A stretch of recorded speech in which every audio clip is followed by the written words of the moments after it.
mungkin pertama yang perlu saya sampaikan terlebih dahulu adalah bahwa sesuai dengan Undang-Undang Nomor 40 Tahun 2004 tentang Sistem Jaminan Sosial Nasional, di pasal 6 disebutkan bahwa untuk penyelenggaraan SSN dibentuk Dewan Jaminan Sosial Nasional. Kemudian di pasal 7 disampaikan bahwa DJSN itu berfungsi merumuskan kebijakan umum dan sinkronisasi penyelenggaraan SSN. Sehingga sejak tahun 2019, DJSN sudah melakukan kajian bagaimana untuk menerapkan rawat inap prastandar ini. Kenapa ini dilakukan? Kenapa urgensinya? Karena kita pertama melihat bahwa ini adalah amanah undang-undang. Jadi negara harus hadir untuk menjalankan amanah undang-undang SSN tersebut. Di pasal 19 ayat 1 di Undang-Undang SSN menyatakan bahwa jaminan kesehatan diselenggarakan secara nasional berdasarkan prinsip asuransi sosial dan prinsip ekuitas.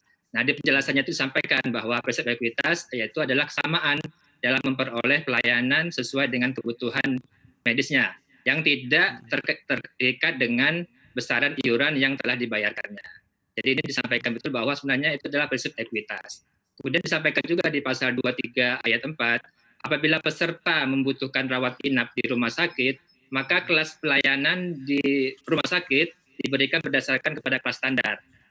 Di penjelasan pasal tersebut disampaikan bahwa apabila peserta menginginkan kelas yang lebih tinggi dari haknya, dari kelas standar tersebut, maka dapat meningkatkan haknya dengan mengikuti asuransi kesehatan tambahan dan membayar sendiri selisihnya. Jadi ini disampaikan betul bahwa sebenarnya pemerintah ingin kembali kepada amanah undang-undang tersebut, bahwa kelas yang ada adalah kelas standar. Kalau kita baca lagi di roadmap JKN di tahun 2012-2019, sebenarnya diharapkan pada tahun 2019 sekarang ini, yang tahun lalu sebenarnya sudah ada kelas tunggal di JKN.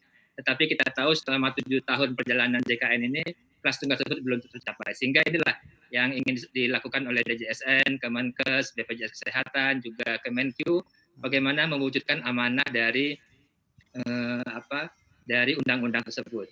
Ini kenapa juga penting, karena supaya adanya keadilan sosial, keadilan bagi seluruh masyarakat.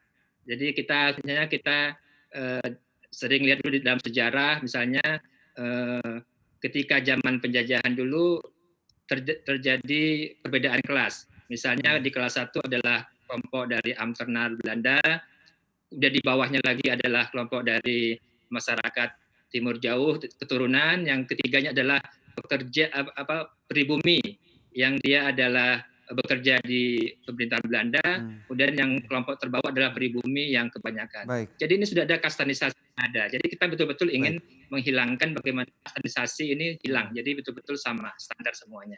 Baik, Pak Mutakin, tapi kalau kita melihat secara keseluruhan ini adilkah bagi mereka yang sudah membayar mungkin dalam jumlah yang lebih tinggi karena seluruh kelasnya ini distandarkan. Kemudian yang sudah membayar lebih selama ini nasibnya akan seperti apa jadinya, Pak? Ya, terima kasih Mas. Jadi tadi disampaikan bahwa ini adalah amanah undang-undang, bahwa betul-betul adalah kelas standar yang akan didapatkan. Jadi ini sebenarnya tadi untuk yang lebih tinggi tadi sampaikan bahwa dia bisa untuk naik kelas ke yang lebih tinggi lagi. Tapi standar yang dilakukan di kelas JKN ini adalah sama semuanya, tidak ada perbedaan sama sekali. Nah, tentu kita akan menghitung terkait dengan mengcosting nanti bagaimana dengan tarif inasi bijisnya, kemudian bagaimana dengan iuran, bagaimana dengan mekanisme pembayaran lainnya, nanti akan disesuaikan. Jadi ini masih dalam tahap sesuai dengan Perpres 64 tahun 2020 bahwa untuk peninjauan manfaat akan dilaksanakan sampai Desember 2020. Jadi sekarang masih kita lakukan penghitungan untuk hal tersebut.